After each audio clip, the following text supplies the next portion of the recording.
जनवरी फरवरी में यहाँ स्कूल बंद होते हैं, लेकिन मेरा स्कूल कभी बंद नहीं हुआ। प्रधानमंत्री जी से भी आप मिले जी। कैसे व्यक्ति हैं वो? ऐसा शशि पॉल जी ने क्या कर दिया कि उनको ये अवार्ड मिला? पहाड़ी गाने ले लें, हम पंजाबी गाने ले लें, बॉलीवुड के गाने ले लें, तो मुझे लगता है कि मोर देन 50% जो है नशे को एक महिमा मंडन बच्चों के सामने कर रहे हैं कि जो भी व्यक्ति इस तरह के गाने बना रहा है, हमें उनको जो है कोर्ट में ले जाना चाहिए। ये क्या कारण है? ये बच्चा क्लासेस में टॉप कर रहा है और कॉम्पिटिटिव में फेल पूरी तरीके से। सिर्फ क्लास परफॉर्मेंस ही मायने नहीं रखती। बच्चे को अगर कोई चीज नहीं आ रही है तो हो सकता है अभिभावक दोषी हैं, हो सकता है अध्यापक की कमी है। एक समय था जब शिक्षकों की डांट थप्पड़ भी खुलेआम जो है वो लगते थे। एक अध्यापक सिर्फ पढ़ाने तक ही सीमित नहीं है, उसको क्लैरिकली भी बहुत सारी चीज़ें, या कई बार तो ये भी कहना है कि हमारे को डाकिया बना दिया जाता है कि हम डाक इधर उधर करते रहते हैं। सीबीएसई पैटर्न में जोड़ना सरकारी स्कूलों को। सर देखिए, ये बहुत अच्छा निर्णय है, मैं तो स्वागत करता हूँ इस निर्णय का। शुरू से ही ये प्रयास रहा कि मैं डिजिटल टेक्नोलॉजी को जो है अपनी बच्चों की पढ़ाई के साथ free online coaching classes start की। अभी तक लगभग हम 5000 छात्रों को हिमाचल प्रदेश के ही नहीं, पंजाब, हरियाणा, उत्तर प्रदेश और राजस्थान के बच्चे जो हैं हमारे साथ जुड़े हैं, और भी राज्यों के बच्चे जो हैं जुड़े हैं और सेलेक्ट भी हुए हैं। सरकारी स्कूलों में सिर्फ ये देखा जाता है कि अब लोअर मिडिल क्लास या बिल्कुल लोअर क्लास के बच्चे जो है वो आते हैं। क्यों शिक्षा का स्तर गिरता चला जा रहा है? अवार्ड मिलना एक सपने के सच होने जैसा है। सारे घर पे इकट्ठा हो गए थे और उन्होंने उस सेलिब्रेशन के लिए कुछ मिठाइयाँ और केक भी मंगवा लिया था। तो आते ही अवार्ड मिलना आपका जीवन का लक्ष्य पूरा नहीं हुआ है, एक नई शुरुआत है। आपके लिए नए चैलेंजेस हैं। आपको अब आपका जो कार्य है वो समाज विभाग के नज़रों में होगा, तो आपको हमेशा एक्टिव रहना पड़ेगा और लोगों के सामने एक एग्जाम्पल इस्टेब्लिश करना पड़ेगा। नमस्कार, लाइफ टाइम स्ट्रीम में आप सभी का स्वागत है। मैं हूं मनोज ठाकुर और आज के हमारे पॉडकास्ट के मेहमान बेहद ही खास है। और हमारे पॉडकास्ट में ऐसे ही मेहमान आते हैं जो हिमाचल प्रदेश में, जिन्होंने ऐसा काम किया होता है जो कहीं ना कहीं मोटिवेशन और इंस्पिरेशन हिमाचल प्रदेश के लोगों को देती है। आज हमारे साथ एक ऐसे शिक्षक मौजूद है जिन्होंने हिमाचल प्रदेश का जो सीना है वो गर्व से चौड़ा किया है। इन्हें हाल ही में राष्ट्रपति अवार्ड से सम्मानित किया गया है। नेशनल जो टीचर्स अवार्ड है उसमें एकमात्र हिमाचल प्रदेश से ऐसे टीचर थे जिन्हें ये सम्मान मिला। हम अपने इस पॉडकास्ट में स्वागत करना चाहेंगे शशि पॉल जी का। आपका लाइफ टाइम स्ट्रीम में बहुत बहुत स्वागत है। धन्यवाद। बहुत सारी बातें हैं हमारे जहन में सर, और बड़े लंबे समय से हम आपको चेज़ भी कर रहे थे। थोड़ा समय की व्यस्तता के चलते हम नहीं मिल पाए। बहुत बहुत बधाइयाँ आपको, राष्ट्रपति अवार्ड मिला। धन्यवाद सर। इतनी युवा उम्र में इतना बड़ा अवार्ड मिलना, क्या कहते हैं आप? सर ये अवार्ड मिलना एक सपने के सच होने जैसा है, और ये मेरे लिए ही नहीं, हमारे प्रदेश के उन सभी अध्यापकों के लिए जो अपना इस क्षेत्र में सर्वश्रेष्ठ दे रहे हैं। उनको एक लक्ष्य देता है कि अगर वो इसी तरह से कार्य करते रहें तो एक दिन उनको भी रिकॉग्नाइज किया जाएगा। और ये मेरे लिए अपने कार्य को और भी बेहतर तरीके से करने और जो है उसको ज़्यादा बड़े समुदाय और बच्चों की भलाई में काम करने के लिए नई ऊर्जा देता है। सर 14-15 साल का आपका एक्सपीरियंस है जेबीटी टीचर के तौर पर, आप सेवाएं दे रहे हैं। एक आइडियल टीचर क्या होता है और एक टीचर और बच्चे का क्या रिश्ता होना चाहिए, इस पर थोड़ी सी बातचीत करते हैं। देखिए, आइडियल टीचर वो है जो बच्चों के सामने एक आदर्श स्थापित करे, क्योंकि हमारे जो स्टूडेंट्स हैं उनके लिए टीचर एक रोल मॉडल होता है। वो देखते हैं कि हमारा अध्यापक कैसा कर रहा है, उस समाज में उस क्या व्यवहार है उनका। तो बच्चे देखते हैं कि अपने अध्यापक को, और अध्यापक को उसके लिए अपना व्यवहार संयमित रखना चाहिए, और बच्चों के सामने एक ऐसा उदाहरण पेश करना चाहिए जिसे बच्चे अपने जीवन में अपना सकें। और जहां आपने बात की कि अध्यापक और छात्र के बीच में रिश्ता कैसा होना चाहिए, तो आज के समय में चाहे बच्चे छोटे हैं, मैं प्राइमरी के बच्चों की बात करता हूं, तो हमारे पास बहुत अलग अलग तरह के बच्चे आते हैं। कईयों के घर पे बहुत सारे चैलेंजेस हैं, कोई सेपरेटेड फैमिलीज से हैं, गरीब परिवारों से हैं, कोई ड्रॉप आउट हैं। तो उनके जो एक व्यक्तित्व और व्यक्तिगत जो उनके डिफरेंसेस हैं, उनको ध्यान में रखते हुए उन्हें प्यार भी देना है, उन्हें सम्मान भी देना है। किसी के पास कमी है तो हमें उनको ऐसा फील नहीं होने देना है। तो उसके लिए हम बहुत सारे साधन जुटाते हैं, जो बच्चों को जो है इस तरह के बच्चों को हमने, अपनी स्कूल की मैं बात करूं तो हमने बच्चों के लिए स्पेशल इस तरह का स्कूल में स्टेशनरी बैंक है, उनके लिए बुक्स हैं, उनके लिए नोटबुक्स हैं, और एक सरकार का बहुत ही महत्वाकांक्षी कार्यक्रम है विद्यांजलि पोर्टल, उसके लिए भी हमने ऐसे बच्चों के लिए जो है यूनिफॉर्म्स, बैग्स और भी बहुत सारी जो सुविधाएं हैं उनको जुटाने का प्रयास किया है, जिससे वो बच्चे ऐसा ना फील करें कि वो किसी अलग बैकग्राउंड से हैं या बाकी बच्चे किसी और जो है अलग स्तर से हैं। तो मुझे लगता है हमारा जो व्यवहार है बच्चों के साथ रिश्ता है कि अगर हम उन्हें समझ पाएं तो ज़्यादा बेहतर हो पाता है। समझदारी का रिश्ता जी, हम कह सकते हैं इसको। सर, मैं यही अब प्रश्न आपसे पूछने वाला था कि ये उपलब्धि एक अपने आप में बहुत बड़ी उपलब्धि है। शायद इससे बड़ा सम्मान शिक्षक के लिए मुझे नहीं लगता कि कुछ और होगा, कि राष्ट्रपति आपको अवार्ड दे रहे हैं, बच्चे तो आपको रोज़ सम्मानित करते ही हैं, लेकिन ऐसा शशि कौल जी ने क्या कर दिया कि उनको ये अवार्ड मिला? क्या क्या ऐसे काम आपने किए, क्या क्या आप करते हैं? सुनने में आया है कि आप कुछ अलग हट करके, सिर्फ पढ़ाई ही नहीं, उससे अलग हट करके कुछ बच्चों के लिए काम करते हैं, डिजिटल इनोवेशन, तरह तरह की चीज़ें। तो उस पर थोड़ा सा बताएं आप कि कैसे एक टीचर को इतना बड़ा सम्मान मिलता है। सर देखिए, जब से मैंने जॉब स्टार्ट की तो हमें शुरू से ही ये प्रयास रहा कि मैं डिजिटल टेक्नोलॉजी को जो है अपनी बच्चों की पढ़ाई के साथ उसको इंटीग्रेट कर पाऊँ। और मैंने जब जॉब स्टार्ट की तो मैं जिस स्कूल में था वो, मैं वहाँ पे लगभग शुरू के 4 साल जो है वहाँ पे as a single teacher school मैंने काम किया। तो बहुत सारे चैलेंजेस थे। आपके पास 5 कक्षाएं हैं और बच्चे हैं, तो उनको एक साथ पढ़ाना, तो उसके लिए मैंने टेक्नोलॉजी को इंटीग्रेट किया।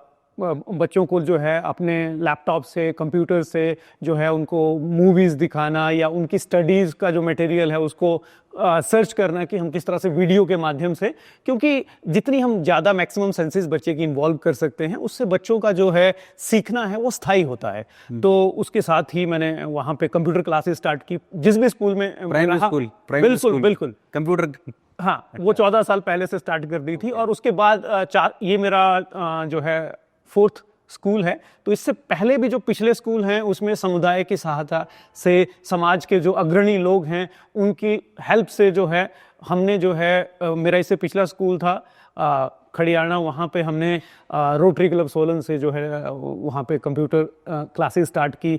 और जो ये मेरा स्कूल है तो यहाँ हमने जो है एक बद्दी से है, हेट्रो लैब्स नाम की कंपनी है, उनसे जो है हमने 10 कंप्यूटर्स की एक कंप्यूटर लैब इस्टेब्लिश की है स्कूल में, जिसमें बच्चे बहुत अच्छा सीख रहे हैं और जो बेसिक स्किल्स हैं उनमें निपुण हो रहे हैं।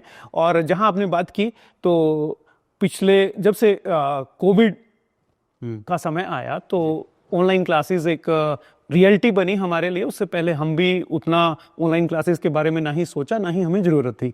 तो हमने ऑनलाइन क्लासेस स्टार्ट की, अपने ही स्कूल के लिए नहीं और भी स्कूलों के लिए जी। तो उसके बाद जो है हमने free online coaching classes start की, नवोदय के लिए, सैनिक स्कूल के लिए और जो है स्कॉलरशिप्स के लिए। आप देते हैं वो? बिल्कुल फ्री जी, आज भी कायम है। और अभी तक लगभग हम 5000 छात्रों को हिमाचल प्रदेश के ही नहीं, पंजाब, हरियाणा, उत्तर प्रदेश और राजस्थान के बच्चे जो हैं हमारे साथ जुड़े हैं, और भी राज्यों के बच्चे जो हैं जुड़े हैं और सेलेक्ट भी हुए हैं।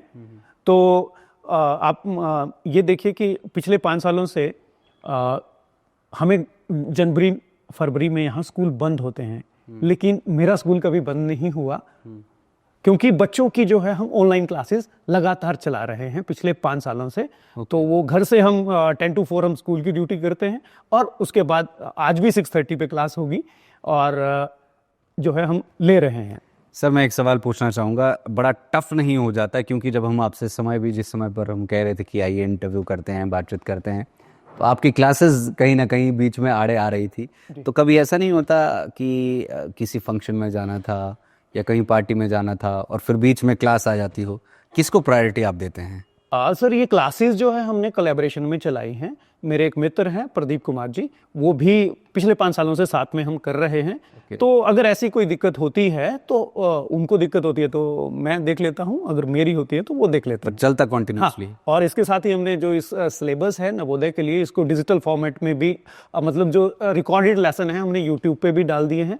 तो अगर कहीं ऐसा हो जाए कि दोनों को ही दिक्कत है तो हम वो बच्चों को दे देते हैं। बहुत ही काम की और मतलब की चीज़ आपने बताई है। जब आप कोचिंग के बारे में हमारी बातचीत पहले हुई तो मुझे लगा कि शायद पेड कोचिंग होती होगी, क्योंकि कोचिंग वैसे हिमाचल प्रदेश के सिनेरियो में या बाहर के सिनेरियो में बात करें तो पेड ही होती है। बड़ा अच्छा लगा जानकर कि आप फ्री कोचिंग देते हैं। यदि कोई बच्चा कोचिंग लेना चाहिए, बच्चे के मतलब की बात है, तो वो कैसे आपसे संपर्क कर सकता है? सर हमने एक पैम्पलेट भी बनाया है, या मेरा नंबर है उसको आप बेशक शेयर कर दीजिएगा। हाँ जी। हाँ, तो उस पे जो है व्हाट्सएप के माध्यम से बच्चा अपनी डिटेल्स भेजेगा और हमें उसके हमारे ग्रुप में ऐड हो सकता है।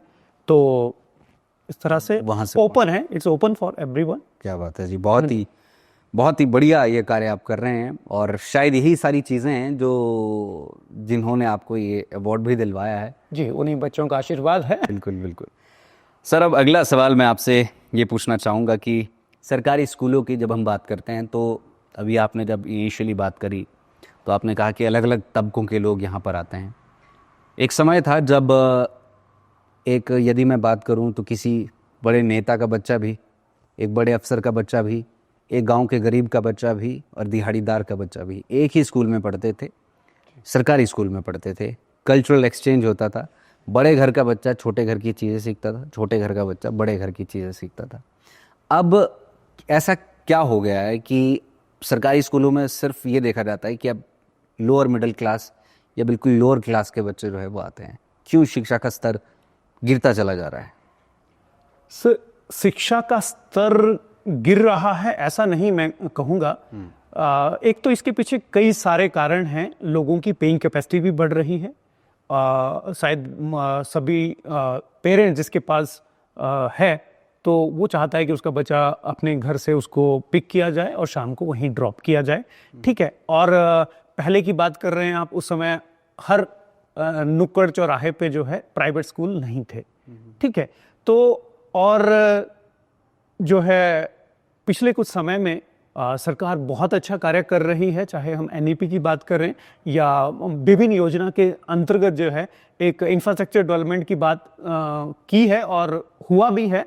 आज हमारे पास सरकारी स्कूलों में बहुत अच्छी सुविधाएं हैं और जो है पेरेंट्स, इस साल मैं अपने स्कूल की बात करूं तो हमारे पास जो है 12 बच्चे जो है प्राइवेट स्कूल छोड़कर सरकारी स्कूल में एडमिट हुए हैं और लगभग 15 परिवार ऐसे हैं जो स्पेशली रूम लेकर जो है वहां पे रह रहे हैं कि हम बच्चे को इस स्कूल में पढ़ाना चाहते हैं।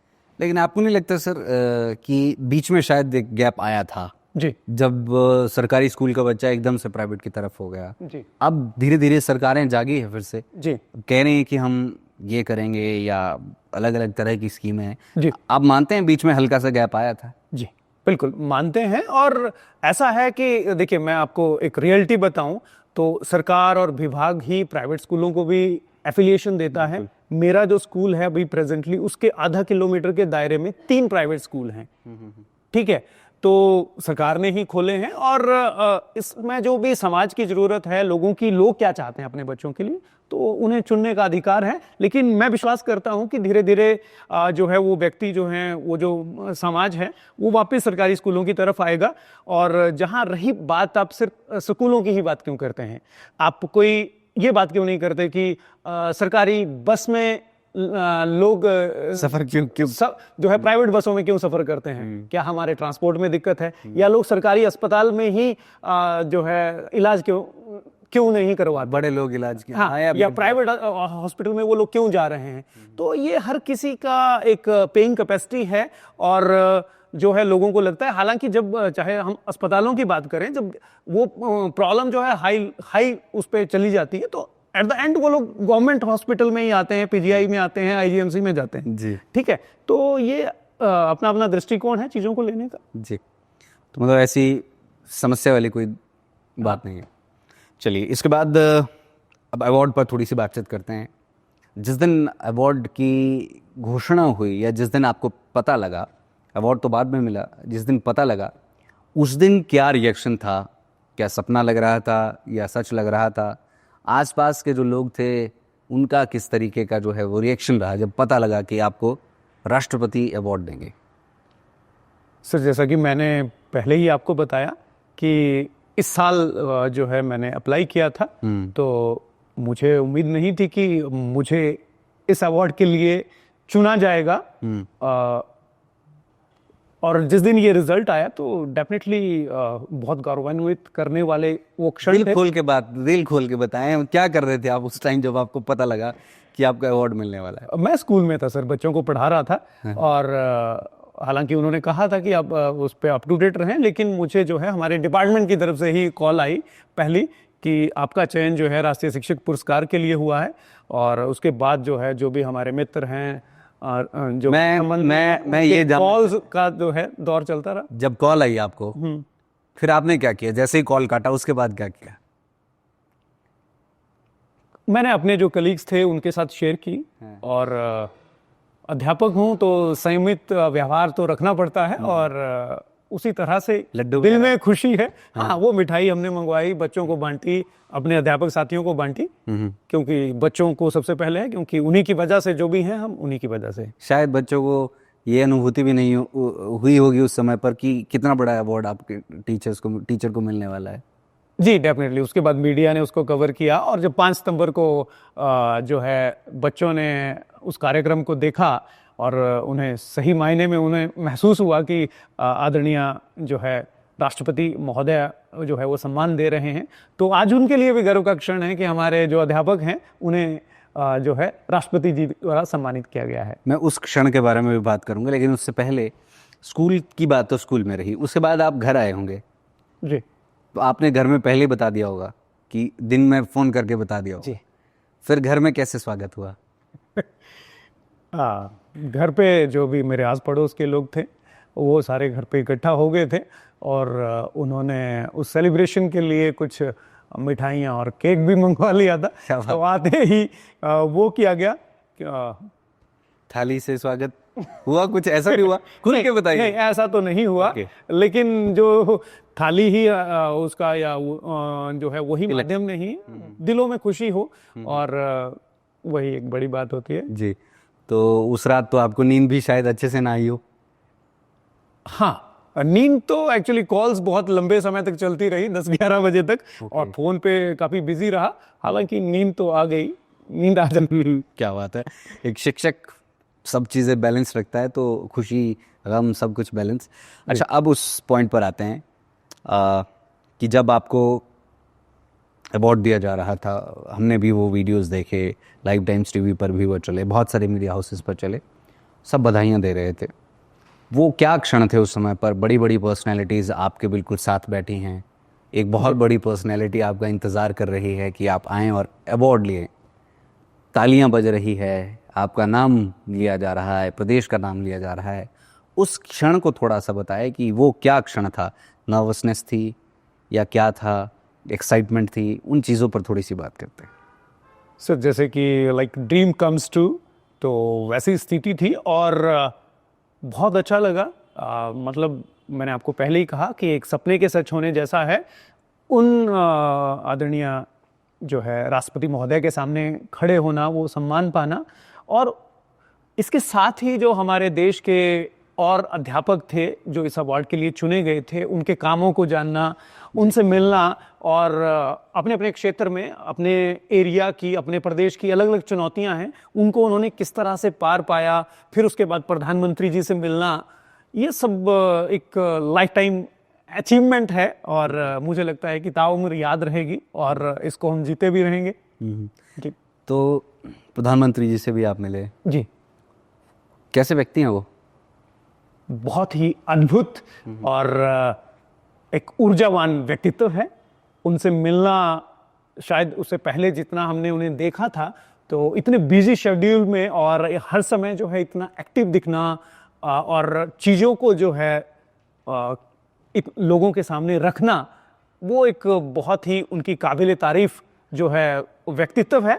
और उन्होंने स्पेशली ये कहा कि ये अवार्ड मिलना आपका जीवन का लक्ष्य पूरा नहीं हुआ है, एक नई शुरुआत है, आपके लिए नए चैलेंजेस हैं। आपको अब आपका जो कार्य है वो समाज विभाग के नज़रों में होगा, तो आपको हमेशा एक्टिव रहना पड़ेगा और लोगों के सामने एक एग्जाम्पल इस्टेब्लिश करना पड़ेगा। और तो हम उनके जो है दिए गए निर्देश हैं, सपने जो उन्होंने दिए हैं कि उनकी क्या अपेक्षा है हम अध्यापकों से, उनको पूरा करने के लिए प्रयास कर रहे हैं।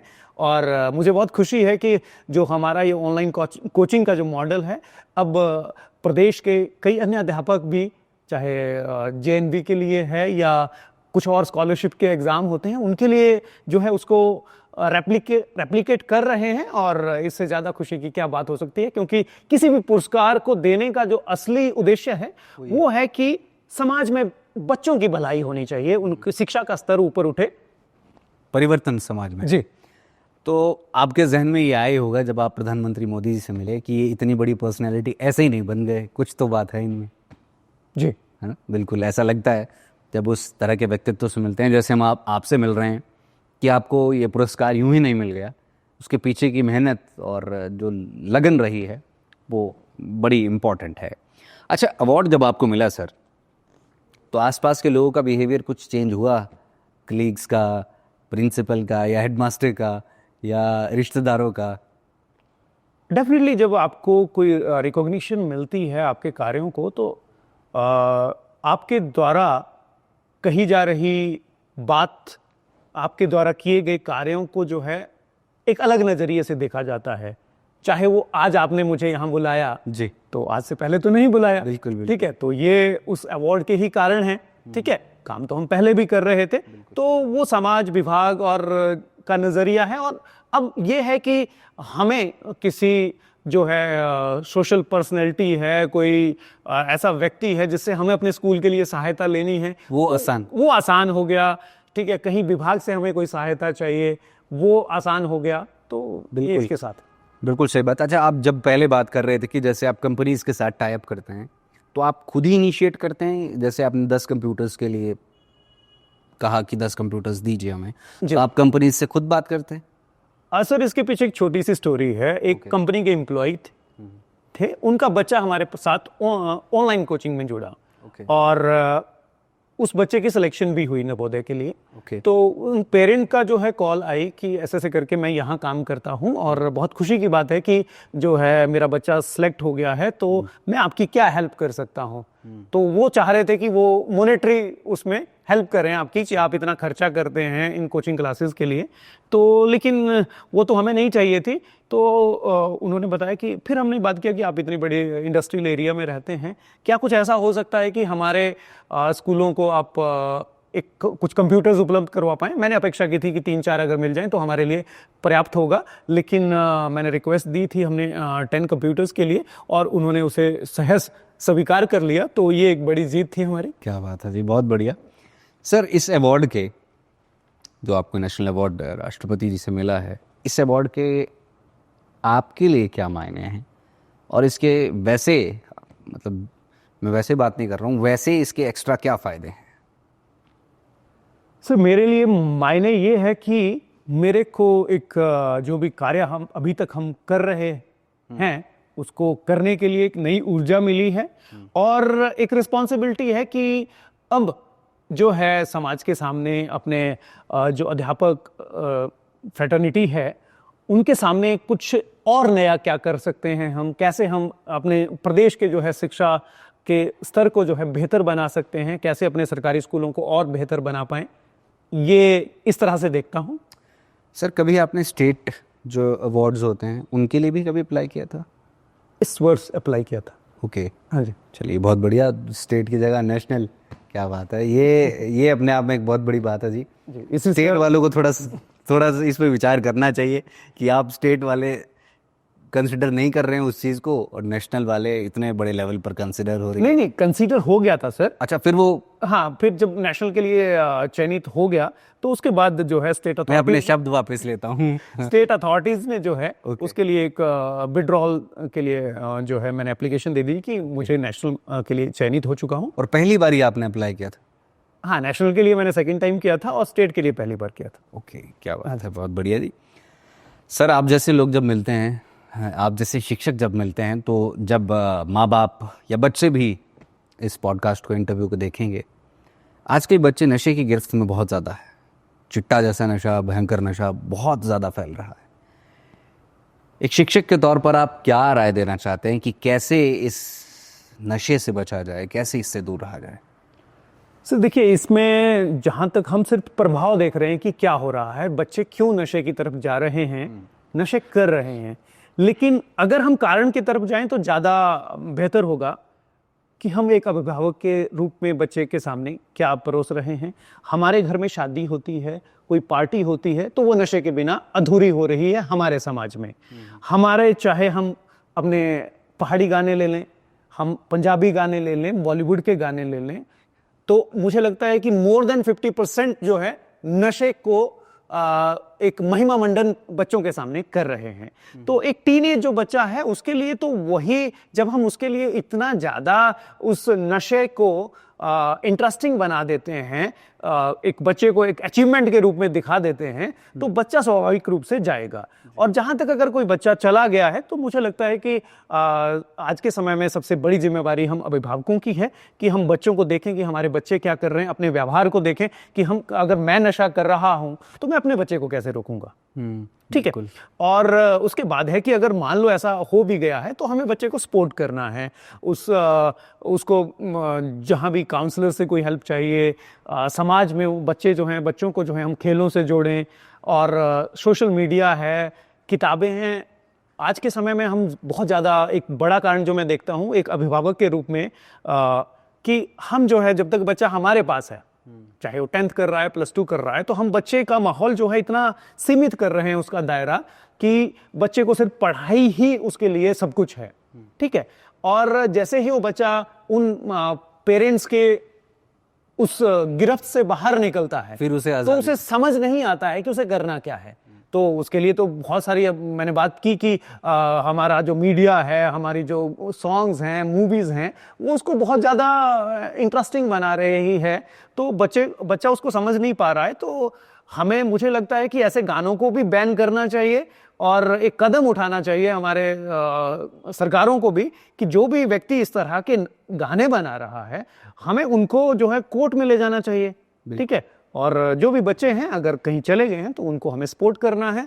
और बच्चों के लिए तो यही है कि देखिए, आपके लिए आज के समय में जो अपॉर्चुनिटीज़ हैं उनकी कमी नहीं है। आज से 10 साल पहले, 20 साल पहले ऐसे बहुत सारे करियर थे जो आज के समय में एग्जिस्ट करते हैं, उस समय हमारी सोच में भी नहीं थे। ठीक है। आप सोशल मीडिया इन्फ्लुएंसर्स ले लीजिए, पहले कोई नहीं थी ऐसी बात। तो आपके अंदर कोई काबिलियत है तो हर एक प्रतिभा का सम्मान आज के समय में हो रहा है, तो आप उस प्रतिभा को निखारिए। बिल्कुल सही बात कही आपने।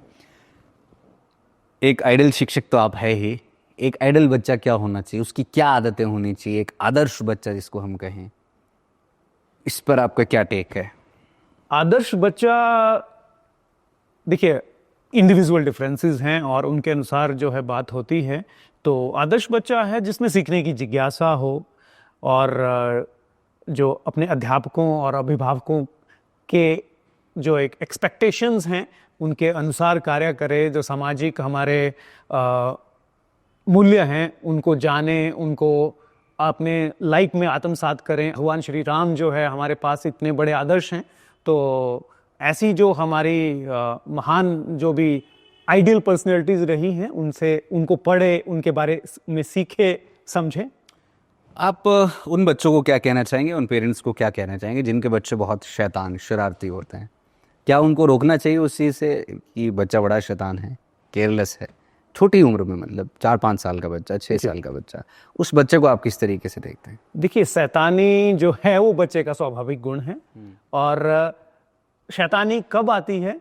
जब हम उसकी जो बच्चे की ऊर्जा है उसको चैनलाइज नहीं कर पाते हैं, उसको एक सही माध्यम नहीं मिलता है, तो वो शैतानियों के माध्यम से निकलेगा। तो हमें जरूरत है कि हम बच्चे को खेलों की तरफ ले जाएं, ठीक है, हम उसे ऐसे अवेन्यूज प्रोवाइड करें जहां वो उस एनर्जी को जो है पॉजिटिव वे में यूज कर सके। ओके, बिल्कुल सही बात। कहीं ना कहीं देश के जो यूथ है उसके सामने भी यही समस्या है। बिल्कुल।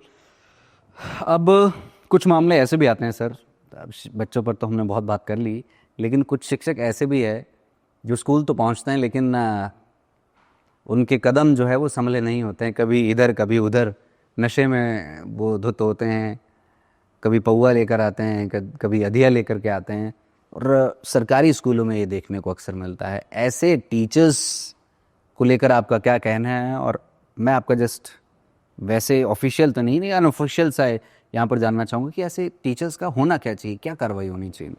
अच्छा, पहले तो आपने जो कहा कि अक्सर ऐसा देखने में आता है, मैं इससे कभी डिसएग्री करूंगा। कभी हाँ। तो मतलब सरकारी स्कूलों में अक्सर, प्राइवेट स्कूल के बहुत rare of the rarest chances, सरकारी स्कूलों में इक्का दुक्का मामले एक साल में 1-2 बार आ जाते हैं। इक्का दुक्का, इस तरह से आप कहिए, जी, अक्सर ना कहिए। ठीक है। तो मुझे लगता है कि ऐसे अगर कोई भी मामले आते हैं तो देखिए, ऐसा शिक्षक एक आदर्श व्यवहार होना चाहिए, आदर्श, क्योंकि बच्चों के सामने हैं।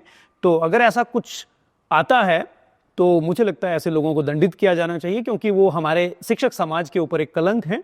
और अध्यापकों को भी इस बात की जो है ध्यान रखना चाहिए, और ऐसा कभी भी नहीं होना चाहिए, मेरा तो यही कहना है।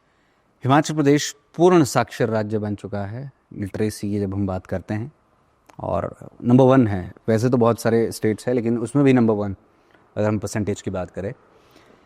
सरकार पिछले 2-3 सालों से, इस सरकार की अगर हम बात करें तो इन्होंने परफॉर्मेंस बेस्ड ज़्यादा ध्यान देने की कोशिश करी है, और टीचर्स के ये भी कहा है कि जो टीचर्स रिजल्ट नहीं देंगे, या उसमें भी परसेंटेज रखी है कि 20% से कम, 25% से कम रिजल्ट होगा तो उनके इंक्रीमेंट्स भी रुक जाएंगे और प्रमोशंस वगैरह भी रुक जाएंगे। इस पर आपका क्या टेक है? क्या इसी तरीके का फॉर्मेट होना चाहिए? जी देखिए, अगर हमें सही निर्णय हम इसको बोल सकते हैं, लेकिन इसके साथ ही उस अध्यापक की, उस स्कूल के सामने क्या चुनौतियां हैं, वहाँ उन चीज़ों को भी अगर देखा जाए। हालांकि अगर ये इस तरह का निर्णय जो है लिया जाए तो मुझे लगता है कि एक अध्यापक के रूप में हमें मोटिवेट भी करेगा और बेहतर करने के लिए, अपना मोर देन 100% देने के लिए। और जो शिक्षकों के तबादलों पर रोक लगी है, इसे किस तरीके से देखते हैं? सही है ये? वरना ऐसा होता था कि मैं तो हाफ सेशन से आया जी और मैं तो हाफ सेशन में निकल गया, और जो रिजल्ट की जिम्मेदारी होती थी वो कहीं ना कहीं एक दूसरे के सिर पर घूमती रहती थी। तो जो ट्रांसफर बैन हुए उस पर आपका क्या टेक है? सर देखिए, मैं समझता हूँ अच्छा निर्णय है। अगर स्टार्टिंग ऑफ द सेशन में ही ट्रांसफर्स रखी जाएं तो ज़्यादा बेहतर हो सकता है, क्योंकि एक अध्यापक पूरे साल जो है उन बच्चों के साथ जुड़ पाता है, बेहतर कर पाता है। अगर हम हर कभी ट्रांसफर्स कर रहे हैं तो वो मुझे लगता है एक अच्छा डिसीजन नहीं है। ओके। सरकार ने कुछ स्कूलों को सीबीएसई में कन्वर्ट करने का फैसला लिया अभी जस्ट, और कुछ शिक्षक संघों की भी अगर हम बात करें तो उन्होंने भी इसका विरोध किया है। अलग अलग जगहों पर, अलग अलग स्तर पर विरोध हुआ है। आप इसको किस तरीके से देखते हैं, सीबीएसई पैटर्न में जोड़ना सरकारी स्कूलों को? सर देखिए, ये बहुत अच्छा निर्णय है, मैं तो स्वागत करता हूँ इस निर्णय का। और कहीं ना कहीं जो है हम देश में बात कर रहे हैं इक्विवेलेंस, जो राष्ट्रीय शिक्षा नीति है वो बात कर रही है कि पूरे देश में एक शिक्षा का स्तर होना चाहिए, एक बोर्ड होना चाहिए, ठीक है, एक जो है एक ही तरह की बुक्स पढ़ाई जानी चाहिए, अलग अलग नहीं होनी चाहिए। इसके अंतर्गत हम देख रहे हैं कि आज के समय में लगभग पूरे देश में जो है एनसीईआरटी की बुक्स को फॉलो किया जा रहा है। तो सीबीएसई को लाना अच्छी एक हम इनिशिएटिव बोल सकते हैं, और उसको सही तरह से लागू किया जाए। और सरकार प्रयास कर रही है मॉडल स्कूलों को बनाने का हिमाचल में, और तो ये अच्छा निर्णय है। देखिए, कुछ बच्चे ऐसे होते हैं जो पेपर्स की जब हम बात करते हैं, मतलब क्लासेस के एग्जाम्स की मैं बात कर रहा हूँ, उसमें बहुत अच्छा रिजल्ट लेकर के आते हैं। 90%, 95%, इवन 98% तक बच्चों के नंबर आते हैं। लेकिन जैसे ही वो कॉम्पिटिटिव में शिफ्ट हो जाते हैं वहाँ पर वो बुरी तरीके से लैग कर जाते हैं। ऐसे में कभी कभार ऐसा भी देखने को मिलता है कि प्रेशर में आकर बच्चे सुसाइड कर लेते हैं, इस तरह की चीज़ें। ये क्या कारण है? ये बच्चा क्लासेस में टॉप कर रहा है और कॉम्पिटिटिव में फेल पूरी तरीके से। ये आप किस तरीके से इस चीज़ को देखते हैं और कैसे इसको ओवरकम किया जा सकता है? सर देखिए, ये एक ऐसा मुद्दा है कि बहुत सारे बच्चे जो हैं वो एक अपने आप को एक्सप्रेस जो है रिटर्न वे में बहुत अच्छा कर लेते हैं, लेकिन जहाँ बात आती है, या हम इसको ये भी कह सकते हैं कि बच्चों का जो है रटने के ऊपर ज़्यादा जोर रहता है। जैसा कि हम देखते हैं कि हमारा समाज भी इस तरह से सोचता है कि जो है अगर किसी के बहुत अच्छे अंक, जैसा कि आपने 98, 99%, हर अभिभावक चाहता है कि उसका बच्चा 99% ले, लेकिन अक्सर जो है बहुत सारे बच्चे ऐसे भी होते हैं जो 80% भी ला रहे हैं और कॉम्पिटिटिव एग्जाम्स में बहुत अच्छा परफॉर्म कर रहे हैं। तो वो मुझे लगता है वो है कि आपके बेसिक्स कितने क्लियर हैं, क्योंकि कॉम्पिटिटिव एग्जाम्स में क्या देखा जाता है कि आपके जो है आपको कंसेप्ट कितना क्लियर है। ठीक है, तो इस तरह के कुछ कारण रहते हैं। जी, मैंने एक वीडियो डाला था बहुत पहले, 15 लाख के आसपास लोगों ने उसे देखा था। शीर्षक था शिक्षक बदल गए हैं। और वो इसलिए था कि एक समय था जब शिक्षकों की डांट थप्पड़ भी खुलेआम जो है वो लगते थे। घर वालों को जब बताते थे तो घर वाले कहते थे बहुत बढ़िया किया, और धुनाई करिए, अच्छे से धुनाई करिए। हम छुपाते थे कि थप्पड़ का निशान कहीं घर में दिख ना जाए। आसपास वाला बता देता था कि थप्पड़ लगे हैं, तो घर में अलग से पिटाई होती थी। जी, अब शिक्षक बदल गए हैं क्या, या पॉलिसीज़ बदल गई हैं कि अब ना बच्चों को डांट सकते हैं, मारना तो बहुत दूर की बात है। इस चीज़ को आप किस तरीके से देखते हैं? कितनी इम्पोर्टेंट है या इम्पोर्टेंट नहीं है कि अब सिनेरियो पूरा चेंज हो चुका है? सिनेरियो चेंज हो चुका है, इसके पीछे जो है विभाग भी है और अध्यापकों को भी जो है समय समय पर इसके लिए ट्रेन भी किया जाता है कि जो एक हम बात करते हैं कॉर्पोरल पनिशमेंट की, वही एक माध्यम नहीं है बच्चे को सुधारने का। आप बात कर रहे हैं जिस सिस्टम में हम पढ़े हैं, तो हम देखते थे कि हमारे साथ बहुत सारे बच्चे ऐसे थे जिनको शायद पढ़ाई उनके लिए उतना नहीं थी माध्यम। ठीक है, वो पढ़ने में उतने अच्छे नहीं थे, तो डांट पड़ी या वो फेल हो गए तो उन्होंने स्कूल छोड़ दिया। ठीक है, उस समय क्या था कि 100 बच्चे अगर फर्स्ट क्लास में होते थे तो 40-50 ही 10th करते थे। ठीक है, तो लेकिन आज के समय में ऐसा है कि 100 बच्चे अगर स्टार्ट करते हैं तो जो है आरटीई के अंडर जो है वो ऑलमोस्ट 100 ही जो है वो 8th क्लास क्लियर करते हैं। तो और अब मुझे लगता है हम ये भी समझे हैं कि सिर्फ क्लास परफॉर्मेंस ही मायने नहीं रखती। आज के समय में हमारी सरकार, हमारी नीतियां जो है स्किल इंडिया की बात कर रही हैं, तो सिर्फ एक जो है क्लासरूम असेसमेंट में या जो हमारा एनुअल असेसमेंट होता है उसमें बहुत अच्छा स्कोर ही किसी की प्रतिभा का सही मानक सूचक नहीं है। तो हमें जो है और भी बहुत सारी, एक बच्चा स्कूल सिर्फ पढ़ने के लिए ही नहीं आता है, वो और भी बहुत सारी चीज़ें सीखता है, समाज में रहना सीखता है, समाज में कल को उसको कैसे रहना है। अगर हम वो उस सिस्टम से बाहर हो जाता है तो उसकी जो है हमने उस जो सिस्टम है उसमें आने से उसको रोक दिया। ठीक है, तो कई बार हमने ये भी देखा है कि बच्चा 4th क्लास तक तो नहीं पढ़ रहा था, वो उतना अच्छा नहीं कर रहा था, लेकिन जैसे ही वो 5th में गया और एकदम से उसमें कुछ चेंजेस आए और अब उसके जो है एकेडमिक्स भी बहुत अच्छे हो गए हैं और बाकी उसमें जो है स्पोर्ट्स हैं उनमें भी बहुत अच्छा कर रहा है। तो बच्चों में परिवर्तन आ रहे हैं, अध्यापक भी इसके लिए तैयार हैं और आज के समय में माहौल बदल चुका है। तो मतलब उस समय पर जो होता था वो ठीक नहीं था एक तरीके से? जी, ठीक नहीं था, क्योंकि किसी भी बच्चा तो बच्चा है ना से, तो बच्चे को अगर कोई चीज़ नहीं आ रही है तो हो सकता है अभिभावक दोषी हैं, हो सकता है अध्यापक की कमी है, तो हमें उन कमियों को दूर करना है और हमें बच्चे को मोटिवेट करना है सो दैट कि वो और बेटर कर पाए, ना कि हमें उसको डिस्करेज करना है कि वो। बिल्कुल सही बात, मोटिवेट। और तभी सर आज का ये जो इंटरव्यू है वो भी बहुत सारे बच्चों को मोटिवेट करने के लिए, बहुत सारे पेरेंट्स को भी मोटिवेट करने के लिए, क्योंकि हमने कुछ प्रश्न भी इस तरीके से ही रखे हैं कि जिससे पेरेंट्स को भी सीख मिले, बच्चों को भी सीख मिले। मुझे लगता है कि अध्यापकों को भी इससे ज़रूर सीख मिलेगी, क्योंकि कुछ अध्यापकों का शायद पर्सपेक्टिव ये भी रहता है कि थोड़ा बहुत तो जो है वो मार कुटाई ना, या डांट फटकार जो है वो ज़रूरी होती है। तो शायद वो भी इससे जो है वो कुछ ना कुछ यहाँ पर ज़रूर सीखेंगे। छोटे छोटे बच्चों को आप पढ़ाते हैं सर, 1ली से 5वीं की कक्षा के बच्चों को पढ़ाना सबसे मुश्किल होता है, क्योंकि वो नर्सरी है, बिल्कुल बेसिक्स है। क्योंकि वो अगर बेसिक स्ट्रांग हुआ तो आगे बच्चा स्ट्रांग होता है। क्या स्ट्रेटेजी रहती है आपकी, किस तरह से आप बच्चे को पढ़ाते हैं, किस तरह से बच्चे को तैयार करते हैं?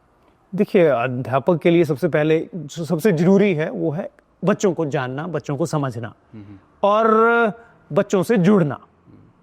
तो जब आप बच्चों के साथ जुड़ जाते हैं, उनको समझना शुरू कर देते हैं, तो मुझे लगता है चीज़ें आसान हो जाती हैं।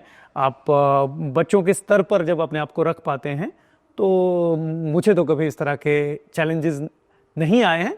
हाँ, बच्चे कुछ जो हैं सीखने के अलग अलग तरीके हो सकते हैं, बच्चे उनसे अलग अलग माध्यमों से सीखते हैं, तो वो प्रयास हम करते हैं। तो मैं ये जानना चाह रहा हूँ कि आप वीडियोस के माध्यम से भी बच्चों को पढ़ाते हैं, जैसे आपने कहा, तो किस तरह से, प्रोजेक्टर पे पढ़ाते हैं या लैपटॉप पर या कंप्यूटर पर, किस तरीके? सर देखिए, अब वही बात है कि सरकारी स्कूलों के बारे में आपने बात की, तो हमारे ऑलमोस्ट बहुत सारे जो स्कूल हैं उसमें जो है आपको प्रॉपर, हमारे स्कूल में वाईफाई की भी फैसिलिटी है। हमारे स्कूल में जो है 2 आईसीटी क्लासरूम भी हैं, ठीक है।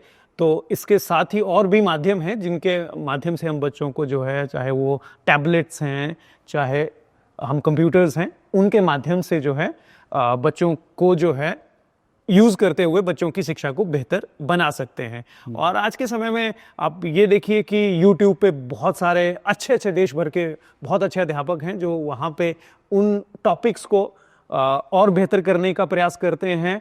क्योंकि जब आपको एक मास के लिए कोई टॉपिक बनाना है तो आपको रिसर्च भी करनी पड़ती है और वो माध्यम भी ढूंढने पड़ते हैं कि हम उन्हें कैसे बेहतर बनाएं।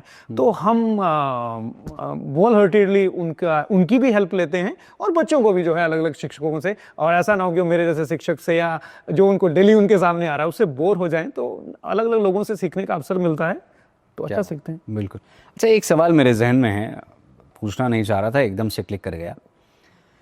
बहुत सारे टीचर्स से जब हमने बातचीत करी तो उनकी एक ये भी कंप्लेंट रही है अक्सर सरकार से कि क्लरिकल वर्क बहुत ज़्यादा हो जाता है जी। क्या ऐसा कुछ सिनेरियो है इन रियल टर्म्स? अगर हम बात करें, एक अध्यापक सिर्फ पढ़ाने तक ही सीमित नहीं है, उसको क्लरिकली भी बहुत सारी चीज़ें, या कई बार तो ये भी कहना है कि हमारे को डाकिया ही बना दिया जाता है कि हम डाक ही इधर उधर करते रहते हैं जी। ये प्रॉब्लम्स आती हैं ऑन ग्राउंड?